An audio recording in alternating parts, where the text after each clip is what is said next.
Greetings. It's Thursday, the 31st of July, 2025.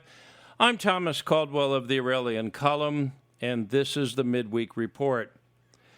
Well, the big story of the past week was literally big, and that is the Kamchatka earthquake on the Pacific side of Russia, which set off a massive tsunami, and apparently a volcano has started erupting as a result. But that may or may not be part of the same geological event. No matter what, though, it was quite the shaker. The quake was one of the most powerful in recorded history, 8.8 on the Richter scale. Fortunately, the quake occurred in a very remote area with a sparse population. No serious injuries or fatalities have been reported. Now, before we start working on more and more natural phenomena being blamed on everything from climate change to the Trump administration to some global cabal, let me point out the very obvious, and that is Mother Nature rules planet Earth, and we humans are pretty helpless in that department. Always have been, always will be. So please don't make more of this than it is. Just another day on our lonely little tumultuous planet. Now, I'd like to take the time to educate my fellow humans on earthquakes and how they're measured. And that is this thing called the Richter scale. You hear that all the time in the media. This in the Richter scale. This. Now, let me tell you, coming from someone who lived in a country where earthquakes were about as common as thunderstorms, it doesn't mean as much as you think. The Richter scale measures the energy released during a seismic event. Now, geologists are going to get all fine. Wow, this is cool. They get into that stuff, but in reality, you know what humans care about? How much shaking actually goes on. Now, if an earthquake is 8.8 on the Richter scale and it's only 10 or 20 miles beneath the surface, that's very shallow, that's going to blow everything to pieces. But if it's 200 or 300 miles down, it's not as big a deal. So when you hear the Richter scale, it doesn't mean all that much. It depends on depth. Now, the Japanese have a much more realistic system because it measures, shaking. And if you're in a home or you're in a skyscraper, you don't care what energy is being released. You care how much shaking is going on and whether or not the building you're in is going to collapse or you're going to be thrown around the room like a rag doll. Their scale starts at 1 and goes up to 7. I think they've increased it to 8 in recent years, and that measures how much shaking actually is occurring on the surface, where it affects people. Earthquakes are very humbling experiences to be in, and I've been in a couple. The ones that go up and down are worse than the ones that go back and forth. And when it starts off, if you're sitting in a home, you're thinking, oh, I hope it's not the big one. Because when it does get big, you are not able to stand. You are not in control of yourself. You're being tossed around as if you are nothing more than a toy. And believe me, nothing will humble you more than that. I've always found it quite comical when government announcements say, in the event of an earthquake, go over to your stove and turn off the flame. You're not going to be able to do anything. You're going to be on the floor, bouncing around, wondering, why were you born?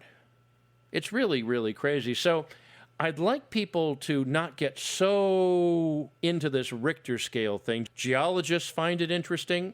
Scientists, they find it very interesting.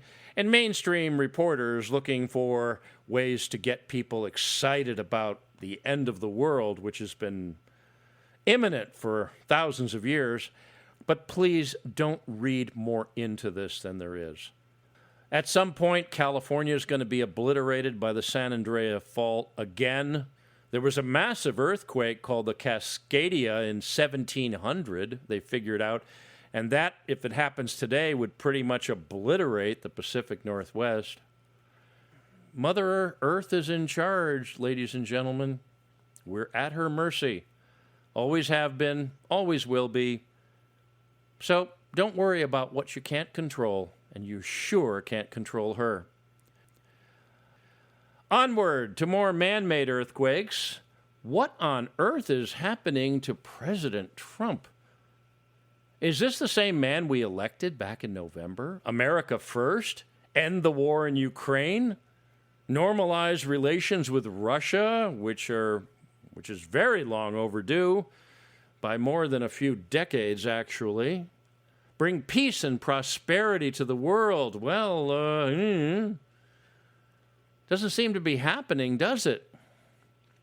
Weapons going back to Ukraine, more and more money going to this Zelensky character so it can be squirreled away, heaven or hell knows where. What is this about Russian President Putin being given a deadline of a week or so to quote-unquote talk peace? What will President Trump do at the end of that deadline, which isn't really set? Really, I'd like to know. Sanctions? Well, been there, done that. Russia's still standing and doing pretty well by all economic standards. Giving more money and weapons to the Zelensky regime? Yeah, that's been done too and is going on. Doesn't matter that Ukraine is running out of people that can operate such weapons. So what does that mean, really? What does it mean, Mr. President? Is the U.S. going to attack Russia? Well, what else is there? Are there any other explanations? Or is this just more ramblings from a man who is getting bad advice, if he's getting any at all? Please let me know. Really, making America great again is about being smart, not just about your own country, but about dealing with others. Sadly, criticism of the Trump administration is continuing from all sides and all corners, including the president's longtime supporters, some of whom I've been in touch with, the consensus being MAGA is bigger than Trump. And many of us tend to think that's true, but there's a lot of disappointment to go around right now. Things have changed so much in a year. When the man who was fist-pumping, saying fight, fight, fight after being shot was inspiring to millions upon millions of his fellow countrymen. Well, the smart money is that given his age and other factors we're seeing, Mr. Trump may not complete his term. 2029 is a long way into the future at this point. And Americans don't have the tolerance for long, drawn-out fights, be they political or military. We have one, and we're hoping there's not going to be the latter. Now, back across the ocean and down to the southern hemisphere, the plight of South Africans of all racial backgrounds continues. The African National Congress is demonstrating more and more incompetence, ineptitude, and outright racial hatred and violence, the kind of which the late Nelson Mandela would have never tolerated. Power outages, the continuing decay of infrastructure and government services is ongoing, as is that once beautiful nation heading further and further into the abyss. The brutal beatings, rapes, and murders of white farmers continues as the government there looks the other way and does nothing. And nothing much is being said about the refugee program of Afrikaners wishing to flee what is, by definition, a genocide being perpetrated against them, and other South Africans of European descent. Not much news about how many of the more than 100,000 who wish to come to the United States are being processed by the State Department and Homeland Security. Yes, that many. I've been informed about that from reliable sources, both in South Africa and elsewhere. Real refugees fighting real savagery. Not masses of drug dealers and other criminals from south of the border wishing to work illegally and send billions of dollars back to their homeland, but good, hard-working, civilized men and women and families who wish to be productive members of American society. And they would be that grateful. Why is there a problem in taking these people in? Why? Why not? Could it be their ethnic makeup? Well, a lot of us tend to think that's the case. Meanwhile, those who built a first world country and handed it over to peoples who didn't understand what that meant or how to handle it continue to suffer and look to flee. Oh, and speaking of savagery, the city of Cincinnati has given us a good take on what that means via the all-seeing, all-knowing internet. I'm speaking, of course, of that white couple who were set upon by a group, or shall I say a pack, of African Americans and beaten savagely. What made it even worse is a member of the Cincinnati city government supported it.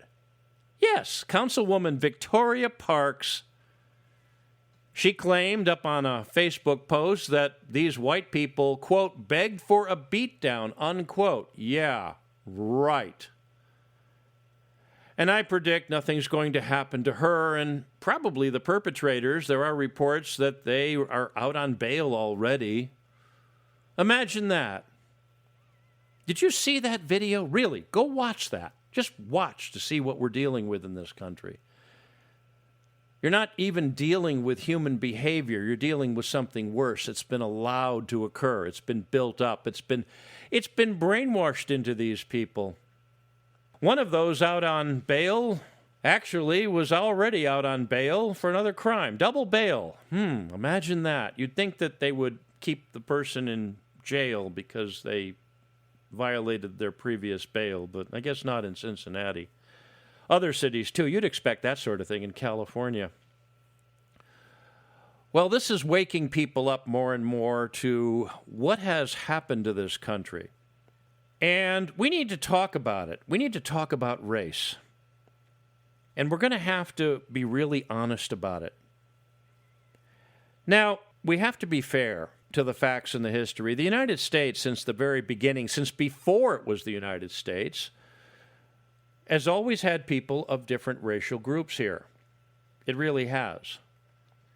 The first black people from Africa that came here were not slaves, by the way. They were indentured servants, which means they came voluntarily. They sold themselves for service for a few years. There were 11 of them. 7 of them stayed, and this is long before anything resembling the United States was even on the horizon. So argument is they've been here that long. Arguably, the most intelligent American currently alive in this country is Dr. Thomas Sowell. Yes, the economist, a black man who grew up in Harlem. Never wrote a bad book in his life. I recommend anything that man has written. He's 94 now. Probably won't be with us much longer, but he's still commenting. He's still writing. No, there's a lot of stupidity to go around, and there's a lot of racial hatred to go around.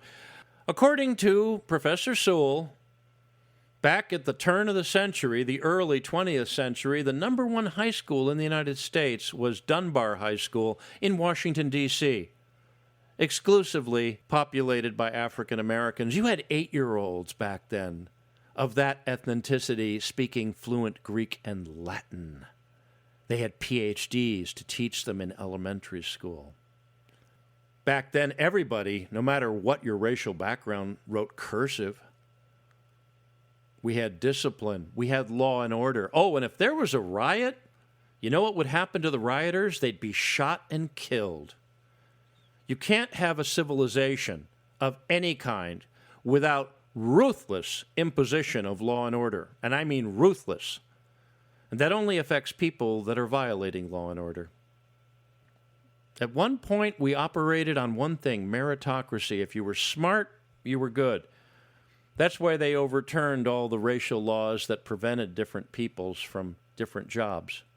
Because the belief is, if you're smart enough to do it, if you're good enough to do it, you should be allowed to do it. I've met black men who've commanded nuclear ballistic missile submarines, and that is not a minority hiring quota, believe me. That's the closest you can come to being a Captain Kirk. What you have is liberals who've been taught to hate themselves, hate their own ethnicity, and get people who are not educated, not smart, and certainly not civilized to blame everything on people who look European. That does not go well. Now, what makes it worse is all of the talking heads trying to explain this away and not looking at the racial aspect of it. It is racial.